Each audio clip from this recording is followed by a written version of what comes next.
It is said that you have two eyes. One eye is your small eye. I'm going, I'm doing, I'm the owner. This eye is your small eye, and another eye is your big eye. Paramatman is your big eye. Paramatman is the eye of all the eyes. You love your small eye very much, and unknowingly you love that Paramatma more than you love yourself. You have nourished an unknown love for Paramatman and a known love for the small eye. That love for Paramatman is unknown.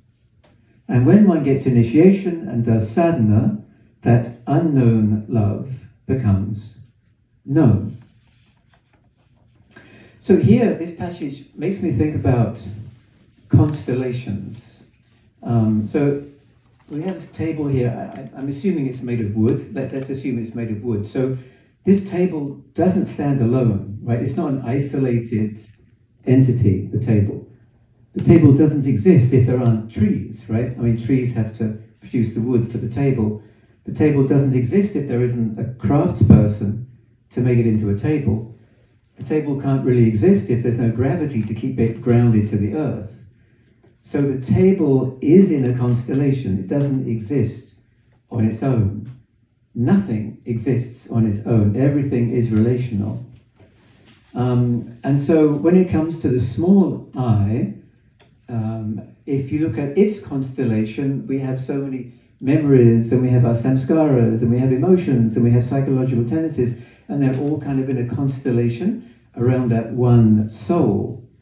So when Baba says in the very beginning here that mysticism is a link between the finite and the infinite, so we are trying to journey towards that place of soul within that is kind of the control, if you will, of all of the constellation that we are in as an individual.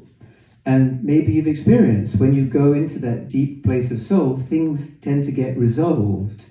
Maybe there's an issue with somebody and you're in the deep place of the soul, that issue can help to be resolved. And then through that individual soul, we go to the greater soul, the cosmic soul. And love, right? This journey is not possible if there isn't attraction of some sort. And that attraction is that deep love that we feel, that we've felt when we are journeying towards that place of soul, when language becomes immaterial, when all that's manifested around us becomes immaterial, because we are in that sweet feeling of the inner love that then motivates us, right, to find what's behind this inner sweet feeling of love, and the journey continues.